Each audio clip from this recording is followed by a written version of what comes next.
Putin a declarat că este pregătit să se întâlnească cu Donald Trump în Ungaria. Mi se pare o știre destul de interesantă, pentru că, așa cum știm, Viktor Orban urmează să facă o vizită în Moscova, la Moscova, să-i facă o vizită lui Putin pentru petrol și gaz mai ieftin. Vedem ce iese și din această vizită. Cei de la Kyiv Independent, jurnaliștii de la Kyiv Independent, spun că ofensiva rusească din apropierea orașului Huliaiopole, regiunea Zaporojie, a fost respinsă după ce trupele ucrainene au fost observate la periferia orașului, ducând aceste lupte cu trupele rusești. Dronele ucrainene au atacat regimentul Ahmat din Cecenia. Navele portcontainere rusești Angara și Lady R, care transportau anterior mii de containere cu arme, au început să plece din Republica Populară Democrată Coreeană, adică Coreea de Nord. Vânătoarea avionului rusesc Laser A-60, ce spune un expert în aviație care a dezvăluit ce anume a ars în Taganrog. Știm că rușii au pierdut 2 aeronave săptămâna aceasta în Taganrog. Forțele de apărare ucrainene au lovit rafinăria de petrol din Saratov și ținte inamice de pe aerodromul Saki. Putin a declarat că este pregătit să se întâlnească cu Trump în Ungaria. În cadrul unei întâlniri la Kremlin cu premierul ungar Viktor Orban, președintele rus Vladimir Putin și-a exprimat disponibilitatea de a se întâlni cu președintele american Donald Trump în Ungaria. Potrivit lui Putin, dacă în timpul negocierilor noastre se va ajunge la utilizarea platformei de la Budapesta, voi fi de asemenea foarte încântat de acest lucru și vreau să vă mulțumesc pentru disponibilitatea dumneavoastră de a ajuta. Știm că acea întâlnire care era programată între Trump și Putin la Budapesta a căzut la un moment dat. O întâlnire care n-a mai fost posibilă după ce Putin a anunțat că nu participă la ea. Ofensiva rusească din apropierea orașului Huliaiopole, din regiunea Zaporojie, a fost respinsă după ce trupele au fost observate la periferia orașului. Vedem în această imagine soldații ruși. Este o captură de ecran dintr-o înregistrare publicată pe 28 noiembrie, care arată forțele ucrainene respingând un atac rusesc în apropierea orașului din regiunea Zaporojie. Ia să vedem și imagini, pentru că mi se par foarte interesante și importante să vorbim cu imagini, pentru că avem imagini.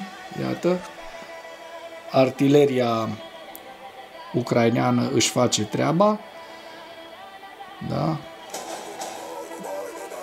Militarii ruși încearcă să se ascundă în tot felul de boscheți în această pădure, dar vedem că dronele ucrainene îi hăituiesc. Vedem și acești 3 motocicliști care încearcă să penetreze frontul.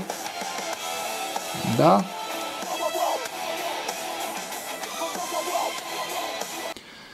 Statul Major General al Ucrainei a anunțat că Ucraina a atacat rafinăria de petrol și aerodromul din Saratov, în Crimea ocupată temporar de către Rusia. Forțele ucrainene au atacat rafinăria de petrol din Saratov, un depozit de drone de pe un aerodrom din Crimea ocupată Rusia și alte ținte militare în noaptea de 27 spre 28 noiembrie. Ucraina a atacat rafinăria de petrol Saratov, o instalație care produce peste 20 de produse petroliere și aprovizionează armata rusă. Atacul a declanșat un incendiu la fața locului, deși amploarea totală a pagubelor este încă evaluată potrivit raportului. În timpul atacului, forțele ucrainene au vizat și un depozit de drone de pe aerodromul Saki din satul Novofedorivka, Crimea. Sistemele de apărare aeriană rusești de la fața locului au fost distruse, inclusiv sistemele de rachete Pantsir S-1 și Tor M2, după neutralizarea apărării aeriene rusești Trupele ucrainene au distrus hangarul în care se aflau dronele cu rază lungă de acțiune Forpost și Orion. Pe lângă faptul că au vizat teritoriul rusesc și Crimea, forțele ucrainene au atacat concentrații de trupe rusești și depozitele de combustibil și lubrifianți în zonele ocupate de către Rusia în regiunile Donetsk și Lugansk. Tot dronele ucrainene, din ce în ce mai performante, au atacat regimentul Ahmat din Cecenia. Una dintre drone s-a prăbușit și a explodat pe teritoriul regimentului 141 special de pușcași, de infanterie motorizată, Ahmat Nord, regimentul Sever, din Grozny, relatează Exil Nova Plus. Clădirea este cuprinsă de flăcări, iar incendiul s-a extins pe o suprafață care depășește 500 de metri pătrați. Această tabără militară este situată în districtul Baisangurski din Grozny. Din 2022, regimentul participă la războiul Rusiei împotriva Ucrainei, servind principal ca trupe de eșalon secund. Soldații acestui regiment servesc și ca pază personală pentru Ramzan Kadyrov, șeful Republicii Cecene. Un alt atac a fost înregistrat la regimentul 291 pușcași motorizați de gardă, din nou, infanterie de gardă, din satul Borzoi, potrivit MNS. Îi vedem pe acești luptători în această imagine. Navele portcontainere rusești Angara și Lady R, care transportau anterior mii de containere cu arme, au reînceput să plece din Coreea de Nord. Aceste nave transportoare de containere rusești, care anterior livrau mii de containere cu muniție către Rusia, au reînceput să se aprovizioneze din Coreea de Nord. Conform imaginilor din satelit a celor de la Planet Labs, publicate de NCAP Pro, navele, aceste două nave, au efectuat 3 vizite în noiembrie și 2 în octombrie în portul Rason, care este situat în apropierea graniței cu Rusia. Angara este implicată în anchete ca navă implicată în transportul de mărfuri militare, inclusiv containere cu muniții, iar cei de la Militarnei, după analizarea datelor privind capacitatea de încărcare a fiecărei nave, a concluzionat că în total acestea sunt capabile să transporte 7075 de containere în 5 curse. Vedem și în această imagine acest lucru, acest calcul făcut de către cei de la Militarnei. Din păcate, americanii nu vizează astfel de nave, ci vizează pe ăștia mai mici, pescărușii ăștia din Iran. Bine că îi vizează și pe ăștia, nu zic nu, dar selectiv, iată, când e vorba de Coreea de Nord cu Rusia, nu. De ce? Pentru că au arme atomice, au arma nucleară. Trecem la ziua 1374 a războiului din Ucraina.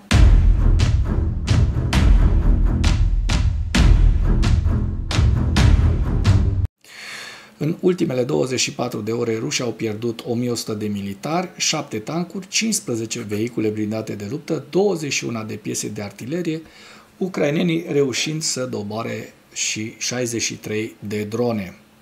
Vânătoarea avionului rusesc A-60 cu un laser, cu o dronă dotată cu laser, a fost înregistrată la Taganrog. Distrugerea acestui avion A601A cu un sistem de laser experimental de către dronele ucrainene a devenit o dovadă răsunătoare a cât de repede se schimbă natura războiului aerian din Ucraina. Evenimentul a evidențiat punctele slabe ale sistemelor de apărare aeriană rusești în amplasarea deosebit de importantă și, în același timp, a demonstrat capacitățile sistemelor ucrainene fără pilot, care vin cu noi inovații. Este un articol, un interviu foarte, foarte interesant, pe care cei de la Army Inform au reușit să îl ia expertului în aviație Valerii Romanenko și o să vă las link în comentarii, pentru că este un articol foarte, foarte lung și care merită parcurs. Forțele de apărare ucrainene au lovit rafinăria de petrol din Saratov și ținte inamice de pe aerodromul Saki. Și lucrul acesta l-am prezentat deja în material, nu-l mai reluăm. Trecem la hărțile Deep State pentru a vedea mutările și mișcările rusești din frontul ucrainean. Vedem că în regiunea Herson n-au existat modificări ale fronturilor, dar din păcate, așa cum veți vedea deja, în regiunea Zaporojie, rușii au avansat, au două avansuri, în primul rând în Rivnopilia, aproximativ 4 km pătrați, și mai au un avans în Dacne, aproximativ 2 km pătrați, deci un total de 6 km pătrați. Vestea bună este că rușii n-au mai avansat în ultimele zile în direcția Pokrovskului, în punga Pokrovskului. Se vede în această imagine foarte, foarte bine că rușii în ultimele 2 zile, din 25 până în 27, n-au mai avansat deloc. Dimpotrivă, se observă că la nord de Pokrovsk, în Dobropilea, rușii au fost total respinși din această zonă. Mai la nord, către Chasov, iar frontul este stabil. Din păcate, în zona înspre Siversk, așa cum se poate observa, în zona Slovianskului, rușii au reușit un avans destul de semnificativ. Vedem în această imagine un avans de aproximativ 8-10 km pătrați. Mai la nord, către Kupiansk, vedem că frontul este stabil, n-au existat modificări ale fronturilor, iar în zona Kharkiv, da, vedem că în zona Vovchanskului rușii au reușit 3 avansuri minore, în total însumate undeva la 2 km pătrați la stânga și la dreapta Vovchanskului. În regiunea Sumă, așa cum se poate observa din această imagine, frontul este intact, este stabil. Trecem la evaluarea campaniei ofensive rusești la 26 noiembrie, cu principalele informații. Datele privind ritmul de avans al forțelor rusești indică faptul că o victorie militară rusească în Ucraina nu este inevitabilă, iar o ocupare rapidă a restului regiunii Donetsk de către Rusia nu este iminentă. Avansurile recente ale Rusiei în alte părți ale frontului au fost în mare parte oportuniste și au exploatat condițiile meteo sezoniere. Forțele ucrainene s-au dovedit eficiente în constrângerea avansurilor rusești și în desfășurarea unor contraofensive de succes, în special atunci când sunt bine dotate cu personal și bine echipate. Oficialii Kremlinului continuă să stabilească condițiile pentru a respinge orice acord de pace care nu respectă toate cerințele maximaliste ale Rusiei. Și contraatacurile ucrainene recente ar putea întârzia și mai mult capturarea orașului Pokrovsk de către forțele rusești, deși situația din Pokrovsk rămâne una gravă și dinamică în acest moment. Vedem hărțile Pokrovskului în viziunea Institutului pentru Studiul Războiului și vedem și în detaliu punga Pokrovsk-Mârnograd. Da? Cu galben sunt zonele disputate, cu alb sunt zonele controlate de către ucraineni, iar cu roșu sau, mă rog, roz sunt cele controlate de către ruși.